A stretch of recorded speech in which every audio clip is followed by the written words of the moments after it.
You are listening to the Horse Radio Network, part of the Equine Network family. I'm Jenna Boscardin, Manager of Digital Marketing for Smart Equine. And I'm Ashlee Lecompte Lazic, Head of R&D for Smart Equine. Coming up on today's show, we're here to talk about a pretty top-of-mind topic for most horse owners, joint health. We're going to discuss what to look for in horses for healthy joints, how to talk to your care team about joint health, and some things you can consider to help your horse feel and move their best. There is a lot to cover in this episode, and I feel like we are still only going to be scratching the surface, but I'm really excited. But for anybody listening, make sure to stick around to the end. We have an update to our giveaways that you're definitely going to want to hear. But for now, let's get into it. Smart solutions, trusted voices. Your source for equine health and wellness. This is Horse HealthCast by Smart Equine.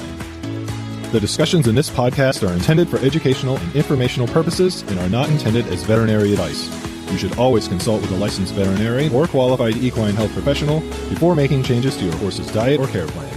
Hosts and guests cannot guarantee the reliability, accuracy, or completeness of the information shared, and as such, these discussions are not a substitute for veterinarian or professional guidance, and any actions you take are at your own risk. Products discussed on this podcast are not endorsed by Smart Equine and are not intended to treat, diagnose, or cure any medical issue.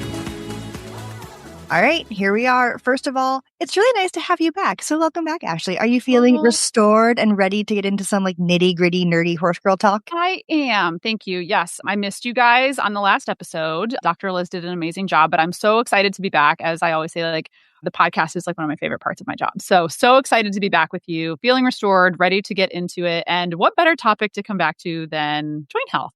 Right? Let's start the year off with the best stride possible. So with that, what, for you who, runs a barn, has horses, does research and development, has worked on so many of our products, when we say a better stride, what does a better stride mean to you in that way?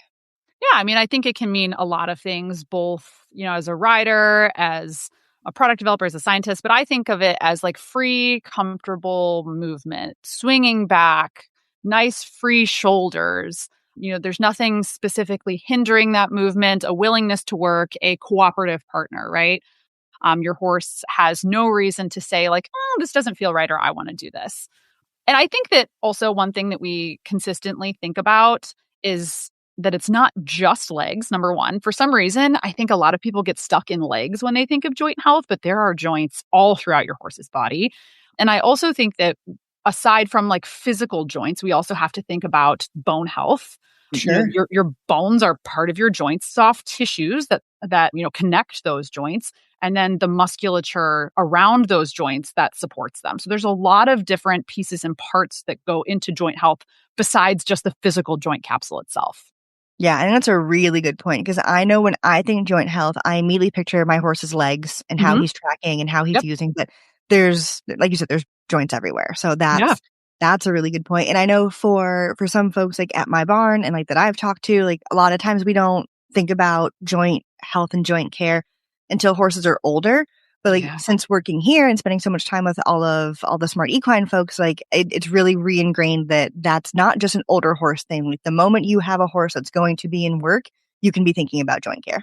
Yeah, absolutely. One of my favorite phrases is an ounce of prevention is worth a pound of cure. Making sure that you're staying ahead of these things and setting your horse up for success is going to be a lot easier than having to manage, degrading joints down the road. So I do think that thinking about it, no matter where your horse is in their life, what their discipline is, their workload, every horse has joints. All joints deserve care. Yeah, I love that, because older horses definitely get, I think, kind of the majority of the focus on it, or high competition horses, really high intensity and activities. But it's every horse. It's the horse that's going to be going into work in a year or two. It's the school horse that does walk trot lessons. It's your trail companion that's working really hard to maneuver safely and soundly over obstacles in their way. There's so many different horses out there that use their joints differently, but that's still really important to care for. And I think that's a really good point with the ounce of prevention versus the pound of cure. I love that. I got to remember that one.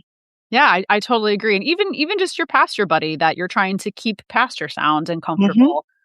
Every single horse moves differently, has different expectations, has different conformations. So they all have different needs, but those needs are, equally important. Yeah. And so I think that's kind of a good way to get into how, like what is it that we as horse people can just do? Because I think we try to start a lot of our shows talking about just like what you can do day to day. This isn't like adding anything. This isn't, talking to anybody specific about, extra care. This is just like in your barn, in your life, what is it that you can do? And I know from my experience and from being here that like movement is key. Just like keeping a horse moving is one of the best things you can do for them. And you guys have, what is it, like 50 or 60 horses? So like, is there something that you guys keep in mind for your herd to keep them out and moving as much as possible? Yeah. So I couldn't agree with you more. Movement is medicine. There's no doubt about it. It's scientifically shown that movement is medicine, right? So just to let's spend like 30 seconds just recapping like the importance of movement. The first thing that we'll mention here is the Wolff's Law, right? And I was doing my graduate work under Dr. Brian Nielsen at Michigan State University. His like statement was always pound the pavement, like get moving. Like you have to keep moving in order for bone to model and remodel. It has to have force applied to it. So get your horse moving. It's going to result in stronger bones. 2, get your horse moving. It's going to help synovial fluid circulate through those joints. It's going to lubricate those joints. It's bringing new nutrients to that cartilage. It's going to nourish that joint capsule. There's no doubt about that. It's going to improve range of motion. So, you take your horse out of a stall after a couple of days at a show and you can feel it. Even the young, spry horses are feeling like a little tight and achy. So keeping them moving is increasing their range of motion. And it's also helping them to maintain healthy body weight. There's nothing worse for a horse with joint issues or a horse that's pent up than carrying around excess weight that's not necessary. It's just putting more strain on the body. And then arguably most importantly, it is strengthening all of the muscles around those joints. So constant movement is helping to keep all of those muscles strong. Those muscles support the joints. And then, you don't want to lead to muscle atrophy. We'll get into that later. But so without a doubt, keeping your horse moving even a little bit is so, so, so critical. Yeah, I know my husband is very into fitness. I am less so. But his big thing is doing a lot of activity that, just like you said, supports what's around the joints, like what's connecting it, what's holding it together, what's supporting it. So devastated to find out that he is right, and maybe I should listen to him sometimes. But I think a really cool takeaway that from what you said is like the movement, just keeping your horse moving as much as possible, like it affects so much. It's not just like, like it can help a little bit. It's like, no. This is what keeps your, a horse in motion stays in motion kind of vibe, where this is what's going to do as much as possible. And so that in my mind, I feel like most of us consider that to be turnout, like ample amounts of big pasture turnout, which is obviously the ideal for when we can do it. But I know that you have some horses, like your own personal horses, who don't get, 3 acres to, themselves and 2 other horses. So like, is there other stuff that you personally do with your horses to help make sure that they're moving as much as possible? Yeah, a ton. Okay, so in terms of turnout, obviously 24/7 turnout is the ideal. Like you said, my horses don't even live like that. We do have 2 herds here that do live like that. And those lucky horses they play well with others. Mine don't. So they are, confined to either a dry lot or a small grass lot. And so the best thing that you can do for them is to ride them, to get them out and to work. So, and again, we're not talking a lot. Even horses that are out 24/7, they need to have enough space to like get up to real speed. And then when you're riding a horse, you don't have to do a ton. Really cool study that was captured by Dr. Nielsen in one of his papers is that it only requires between 50 and 80 meters of sprinting to retain like 20% more in bone health than sedentary horses. So we're not talking a lot. How long do you think it takes a horse to sprint 50 meters? Like not long, right? Yeah, that's we're not talking like drilling your horse for an hour every day. Like short bursts of movement are enough to really help protect bone health and soundness, right? So moving is great when they can't move, when they're on stall rest, or when they're confined to stalls in paddocks. Riding them is helpful. Some people are lucky enough to have hot walkers. I am not that person, but I know that we never had those at barns that I've been at, but I know that like racehorse people and a lot of stock horse people, they use them and rely on them because it seems like a really easy, straightforward way to just keep a horse moving for however long you want them or need them to. So I always thought that was pretty cool. But I'm like you, I never had one at my barn. But if I can take a minute and preach about my personal, this is new. I've never used one, but I think it's the coolest thing. Have you heard of paddock tracks? I have not, and I'm excited to be educated on them. Okay. So like I said, I've never had one before. This is not something that a lot of like New England barns are going to be able to accommodate based on, size and spacing.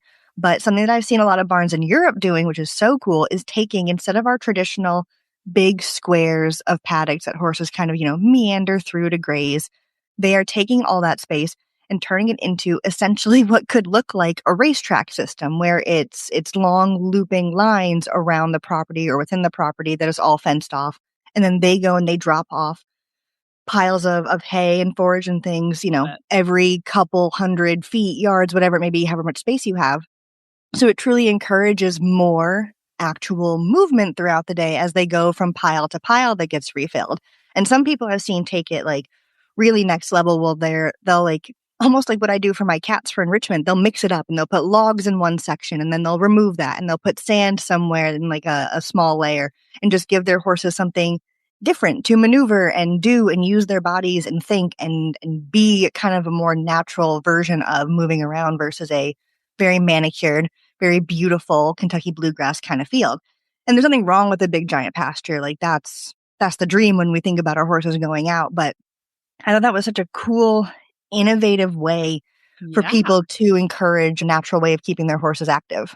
I kind of love it because actually, so I didn't get too deep into some of these studies about the short sprints, but they literally tossed them down chutes and said, go run. And so I think that if they are confined is not the word, but if they have a track that's leading them, I think that is interesting to try to encourage them to move a little bit more. And I'm sure that if we were to, I'm sure there's studies out there. If we were to study it, they probably cover more ground in a day than a horse that's just standing in. Yes. And that's what there's a girl who has like 4 or 5 gypsy vanner horses. So just like a little fairy herd of fairy creatures. And she put a tracker on one of them and turned them out in her regular field for a week and then turned them out on the track for a week. And I can't remember what the numbers were, but it was a pretty cool difference seeing how much more the horse really used himself and how many more miles he covered just by, having hay spread out through this track system. I love that. And she was worried too. She was like, well, what do I do for the horses that don't get along? And she was like, the track system, she had enough space that they were able to spread themselves out and really not run into each other. So she said it was no different than putting them all out in a big enough field to form small herds. They did the same thing on the track. So it wasn't the concern that she thought it was going to be. But yeah, I thought that was so cool. I just love that we as horse people are still finding new ways to keep our horses as naturally as possible and give them the best possible, chance of success for their body systems and movement and things like that. So I love it. I'm going to put this on my capital improvement plan for Oakwood for 2027. I love that. That's a really cool idea.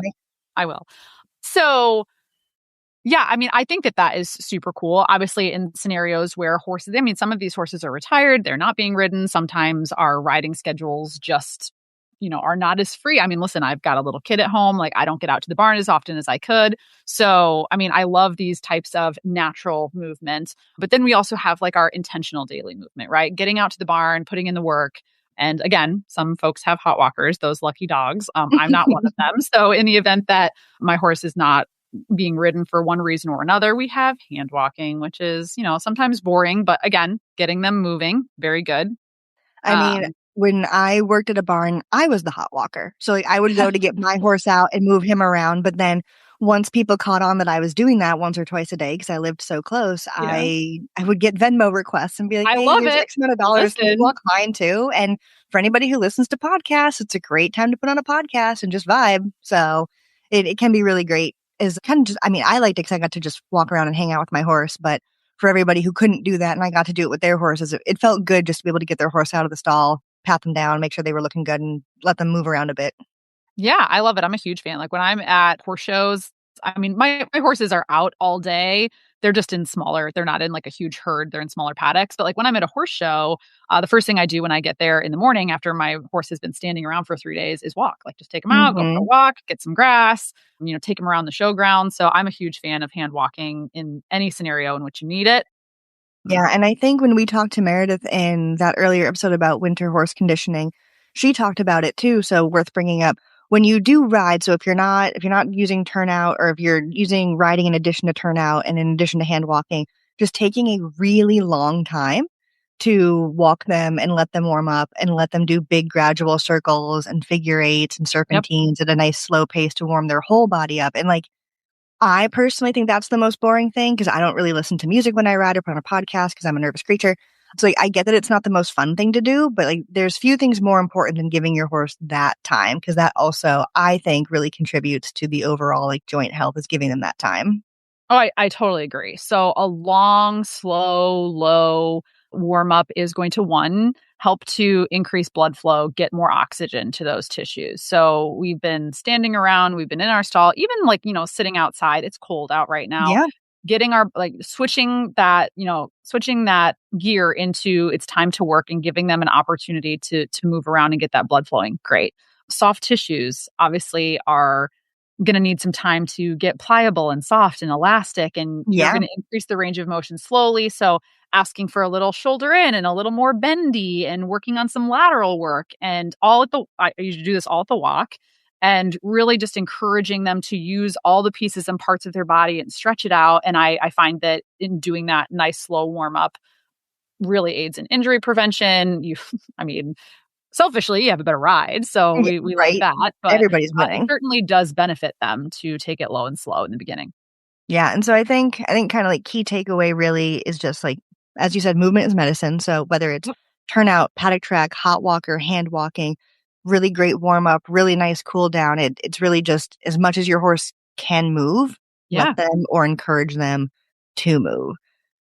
But then there's also the additional things we can do, right? So that's management, that's day-to-day lifestyle, that's taking as much time as you can. But then there's the other things that we can do that's like the add-ons, if you will, to the a la carte services that we do for our horses. So like, I know for my gelding, I swore by the Smart Therapy quick wraps. Absolutely loved those. Put those on all four legs while I was grooming and tacking up, while I was untacking. Like, he wore them in the trailer, he wore them at shows. So there's a bunch of stuff like that. So other than, or I guess in addition to Smart Therapy, because I know you use that too, are there other things you use for your horses?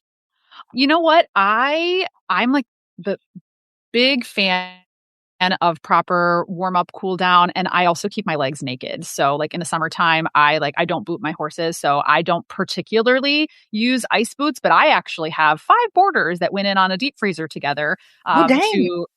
It's big too. And it is like ice chest, and all of them swear by their ice boots. And this is like, and obviously we don't need that right now because it is 2 degrees here in Chicago, but the ice boots are the natural ones right now. Yes, exactly. They all have ice boots today, but in the summertime, we have a lot of performance horses. We've got barrel racers, eventers, show jumpers, dressage riders. We have every discipline under the sun in my barn, and people are using them for various reasons, whether it's for post-work recovery, whether it's for injury recovery. So people really swear by cold therapy. I mean, gosh, tale as old as time. Like, you get off after a hard lesson, you go cold hose. But now in the 2026 era, we have cool products like ice boots where we don't have to stand in the wash rack anymore and ice legs. Yeah, and I know we have a couple folks here at Smart Equine that have talked about it. These kind of became popular after my horse had passed, but like the magnetic blankets and stuff that are really popular. I've heard a lot of really good things about those too.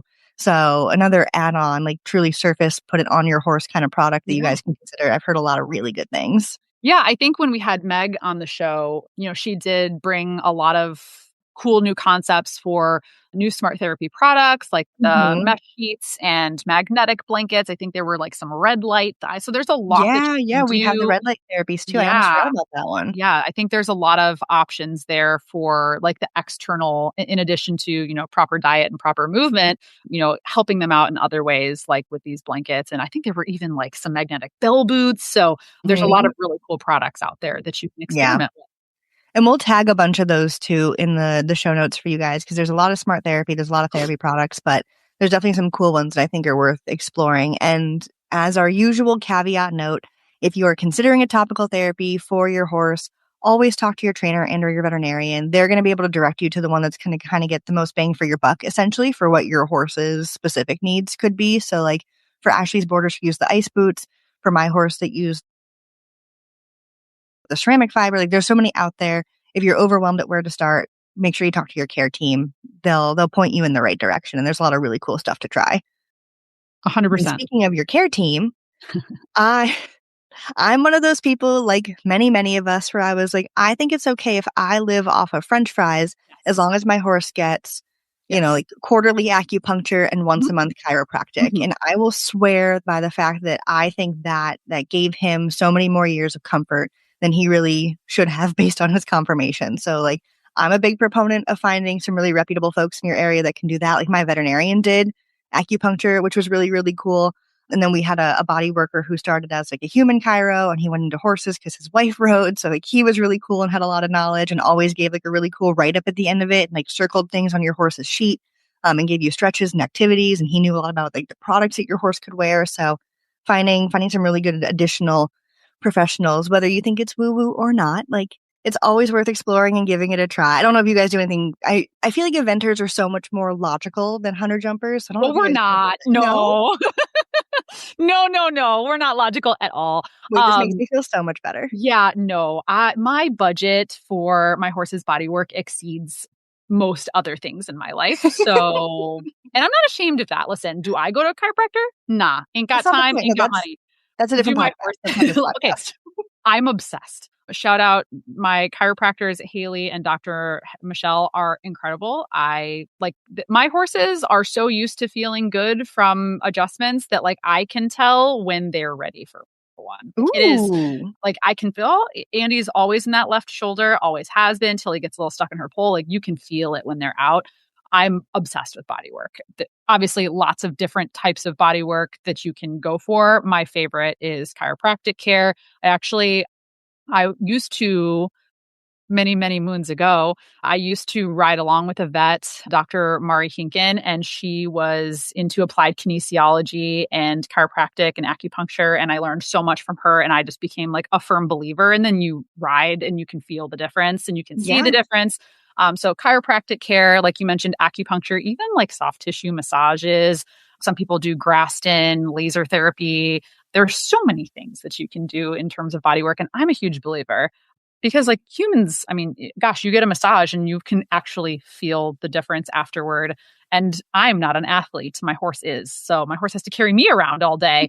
So I would challenge the narrative that you are also an athlete. You are just choosing to care for the other athlete at an even higher level. Aren't you sweet? My husband would laugh at you calling me an athlete, but I'm not saying you're coordinated. I'm just saying you're an athlete in your own way. Yes, thank you. I too deserve my own bodywork protocols, but alas, it's the horses that really get it. But it's like you said, I think it's really cool. I know my veterinarian at the time did acupuncture. Dr. Becky was the best. And it was really cool watching because like the idea of it kind of freaked me out at first, but she talked me through it. Like I was there for as many appointments as I could be, and watching her put needles into specific spots, knees and hocks were a really big one for him. And watching him go from like holding his body really carefully to having that big release and the licking and chewing and the sneezing and the blowing out air. I was like, oh my gosh, like that's crazy. And then for days after, you would just see how much more loose he was in movement and like his ears would flop. And I was like, oh, that was nice for you, huh, buddy? So I think if you also try out any of these or you do any of these, if you can be present for these appointments, there's something really cool in seeing how your horse reacts to stuff too. Yeah, I totally agree. And I think it's also worth noting that these things on their own are not the solve, right? This has to be like a full picture protocol for how you're approaching your horse's joint health. The movement matters, proper nutrition matters, riding schedules, and these added bonuses are, the cherry on top. So it is very important that you take a 30,000-foot view at this. And it's like having a chiropractor isn't going to fix all of your problems if your horse has muscle atrophy on his left side because so these have to accompany a good program as well. No, I'm so glad you said that because it's so easy to talk about these things because they're fun, right? Like they're exciting. Like I got new boots. I have a chiro appointment. Like these are really fun things to talk about, but they are just a piece of the puzzle that is your horse's joint health. And we talked about, a horse in motion stays in motion, and that's great. We've talked about a lot of these topicals. But then you just brought up the big word, which is nutrition. And like as folks who work for a supplement company, we we know that like these are really big options that people can try. I'm sure you've tried out and used many of the products that you yourself have developed. So I think it's worth spending a good chunk of time on joint supplements and joint health in that way. Sure. Yeah. I mean, as you know, I am a huge fan of forage-based diets. So Mhm. my first recommendation is always going to be feed your horse free choice, high quality hay. And that is where we start. My favorite product, Andy is on it. He's my elderly guy who is still in heavy work, Smart Stride Ultra.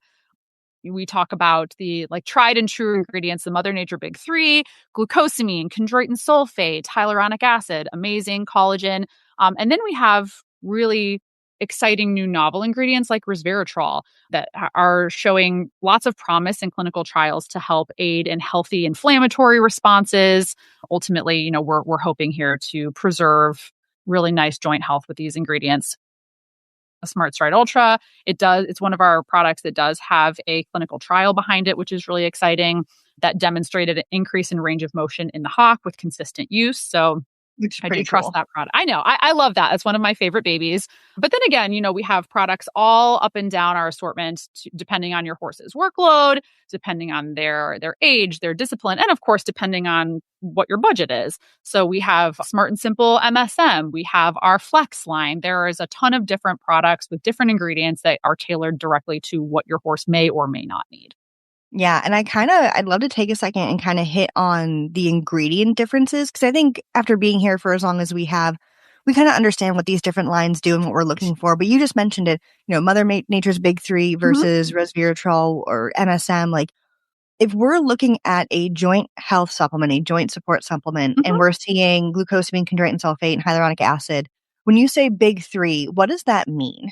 So these are like natural compounds that have been studied. The Mother Nature Big Three, I think, is just like a revered statement. But those three compounds have been studied quite a bit in joint health, both in equine and in human and other species, and have showed quite a bit of promise in supporting healthy joints. Some of Okay. the newer stuff like resveratrol, is still up and coming with the research. But And then that's you have more like an antioxidant, right? yeah. Resveratrol is an antioxidant that aids in, maintaining healthy inflammation response. Okay. Okay. Whereas like hyaluronic acid is aiding in like nourishing the joint capsule itself. Got it. So these are all important ingredients. They're all going to do different things. And like you said, like this lends itself to different horses at different workloads. And something that I always want to remind people is that like you don't have to one and done it with supplements. If you try a joint support supplement, if you've tried one in the past, you're like, I didn't see a difference. That's okay. Maybe that wasn't the one for your horse. There's so many options out there at different levels and things like that. And I know from my horse, I had him from age 7 to 27. And we went through many different joint supplements throughout his workload and lifetime to give him the best support for what he was doing in the moment. So for folks who are competing, you're probably looking for things that are, I'm not going to say show legal because I don't think there's any show organization that is like giving their blessing on specific supplements for the most part, but like doesn't have any banned ingredients for folks who have a nice retiree or a pasture pet or a trail friend that they don't need to worry about that. There's options that have like herbal ingredients too, which is really cool. So I think being like, we can talk about this all day, but I guess what I'm trying to say is like also just being really aware of like what your horse is doing and what is safe, comfortable, and correct for that. And if you're not sure about like what's legal, what's safe, what's not banned, like there's show stewards you can talk to, you can reach out to your organization's governing body. Usually your trainer could have a really good idea or like a local judge. Like there's a lot of people in the communities that are very willing to help with that kind of stuff. You can even call us. We don't always know, but for some people who are actively competing on your show circuit, they might be able to tell you like, oh yeah, like, I do the Arab stuff out west, so I can tell you exactly what our organization does or doesn't do. So try to just use as many people as you can for that. I totally agree with that. I mean, there is so much to unpack when it comes to choosing the right supplement, and that's a huge piece of it as well. I know that I have changed. When Tilly came into the fold, she was young, and I was like, oh, she doesn't need a joint supplement, and now she's on Smart Perform Advanced. So I have taken my own advice here that, depending on what horses are doing and, what you're asking of them, they still may need support even if they're young. So now I have Tilly on Smart Perform Advanced, which is our newest liquid product that's supporting both joints and gastric health. Very cool. And I used to have Andy on SmartPerform Ultra, which is one of our high tier colic care eligible products. I took him off of it only because I don't think I would do colic surgery on him. And, and that's a choice that everybody kind of has to know for themselves. There's no right or wrong. So, I decided to, but a cool fact about SmartPerform Ultra is that it actually has the entire Smart Stride Ultra formula in it. So that was that. So I just downgraded just a little bit down to the Smart Stride. I say downgraded. Gosh, I'm still eating SpaghettiOs so that he can have this. So don't anybody get it twisted. Yes, exactly. So I'm a huge fan of a lot of these research-backed ingredients, research-backed products. And again, like Jenna mentioned, there's a whole host of ingredients that you can seek in our Smart and Simple line if you don't want, what is the line? Everything you need and nothing you don't. So if you have a laser focused idea and you say, I only need MSM, or, oh my God, I was about to drop magnesium. Ashlee, stop. Or I only, so you get to pick and choose in our Smart and Simple line. These can be in addition to products that you already have. They can be like a nice top dressing. So ton of different I'm just options. so glad that you found a way to say the word magnesium in the episode. I was getting a little itchy, honestly, you hadn't. So I didn't even mean to. I said smart and simple, and the first word that wanted to come out of my mouth was magnesium. So, but I think with that, we're like those very simple one ingredient supplements. There's that, and then also for people who are like, I don't know where to start. I'm overwhelmed. I would throw the kitchen sink at my horse if I could, kind of thing. There are combo supplements that we have too that literally covered from hoof to nose and everything in between. So if you're somebody who can or wants to, there's also combo supplements that cover a lot of things, including joint health, including gastric, including digestion. So truly, if you can't find it at Smart Equine, I mean, let us know because then we'll make it, but I'd be surprised. Write in and say, hey, Ashlee, I like X, Y, and Z. And listen, a lot of, what is that saying, that necessity is the mother of invention? So if there's something out there that we haven't thought of, I personally want to hear from you for sure. Yeah, I think that's very valid.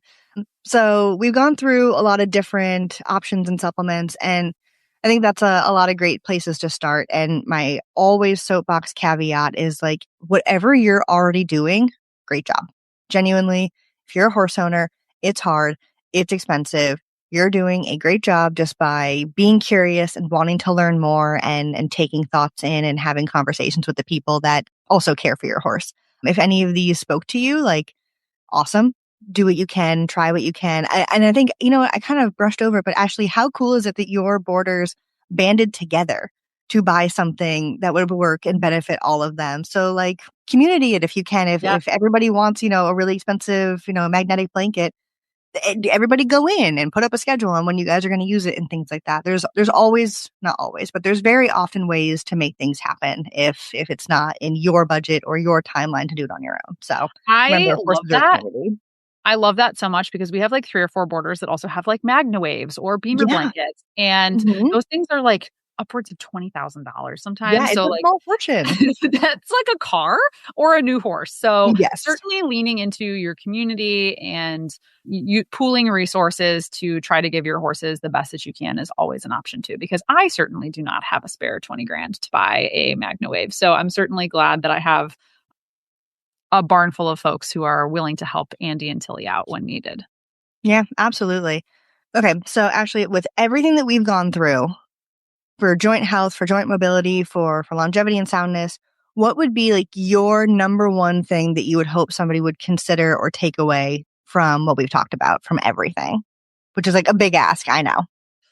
Like move, right? Like, gosh, just move. Like everything starts to, the use it or lose it, right? Like you start to, have you ever seen like the marathoner who's like 97 years old and they do like the splice of like what his thigh bone and thigh muscles look like and like, no, but I think it would make me really self-conscious. I mean, movement, like I can't get over that enough. Obviously nutrition and management is important, but keeping you and your horse moving, like nothing could be more important than that. So, and again, you do not need to get to the barn and drill for an hour every night. 50 meters, right? That's all. It's just a little bit. A little bit is better than nothing. If you don't have an indoor and you need to go for a little snowy walk, you're doing a great thing for your horse. If you don't have a hot walker and you need to go for a hand walk, you're doing a great thing for your horse. any way that you can show up for them to get them to move. If you don't have a paddock track and your best option is to toss them out with a bunch of friends that chase each other, you're doing a great thing for your horse. In my scenario, my horses don't live outside 24/7. They also don't live in a pasture. They live in a pretty small half arena size paddock during the day and in a stall at night. So if the best thing you can do for them is to give them a 20-minute walk every day, you're doing a great thing for your horse. Move them for sure. Yeah. I mean, you took mine, so thanks. But I think the other side of that coin that I was going to say is that we talked about how MagnaWave is $20,000. We talked about how you're eating SpaghettiOs to afford a chiropractic for your horse all the time. Movement is free in so many cases. Love it. So true. So true. If you can afford 20 minutes to get out to the barn and hand walk a horse, or Venmo the local barn rat to walk your horse for 20 minutes as the former local barn rat, super appreciated. Loved that for me personally. There's a lot of options out there, but if you can get out there and spend time walking, hand walking, long lining, tack walking, whatever it is, just to get your horse moving, movement is in so many cases free and pays itself back 1,000-fold in so many ways. Amen. I love that. I love that. Movement is free. That should be our next t-shirt. There we go. We're adding to the merch, guys. The merch that doesn't exist, but we're the merch line that doesn't exist. Yeah, we're emotionally and mentally adding to it all the time. But yeah, I agree with Jenna. Like we said, though, if there's anything that you guys want us to drill down into more on how to research for a joint supplement that works for you, how to talk to your vet about these kind of things, how to talk to your trainer or your barn manager, feel free to write us in. I'll go through the giveaway stuff later, but when we go through the giveaway on that form to enter for your chance to win, we have some feedback questions, and I've loved hearing what you guys have had to say. It's helped shape our show in small ways and improve over time. So definitely give us a shout with anything that you guys think. I know there's a lot that we've gone over already, and as self-proclaimed supplement nerds, I feel like we kind of had to breeze through a lot of what we would normally talk about with supplements and ingredients and the research and cool stuff happening there. But for anybody who's listening and agreeing, great news. This episode is the science of a better stride, but we're actually going to do a part 2 on this, which is going to be the science of a better joint supplement, where we're going to go so much more in depth. We're really going to let Ashlee spread her wings and flex her research and development scientist muscles and just give us all more or less a schooling on how so much of this stuff really works on that end of things. So if you're like, man, this is cool, I'd love to learn more, you're not alone. I do too. And so we're doing it all again in part 2 soon. New year, new update to how we do giveaways. I'm going to explain it all in just a second, so stick with me until the end. For this episode, episode 12, we are giving away a Smart Equine prize package. You'll receive a $25 Smart Equine gift card and a Smart Equine thermos, which is pretty perfect to keep your cocoa or your adult cocoa warm while you're breaking ice out of the buckets this weekend. Or maybe that's just what my Saturday is going to look like. Anyway, you can enter to win by clicking or tapping on the link in the podcast description, which will take you to our giveaway form, or you can go to our giveaway directly at www.smartequine.com/podcast giveaway. And here's what's new. Our giveaways are now open for the entire month, which means you have plenty of time all the way until February 28th to get entered for your chance to win. Good luck!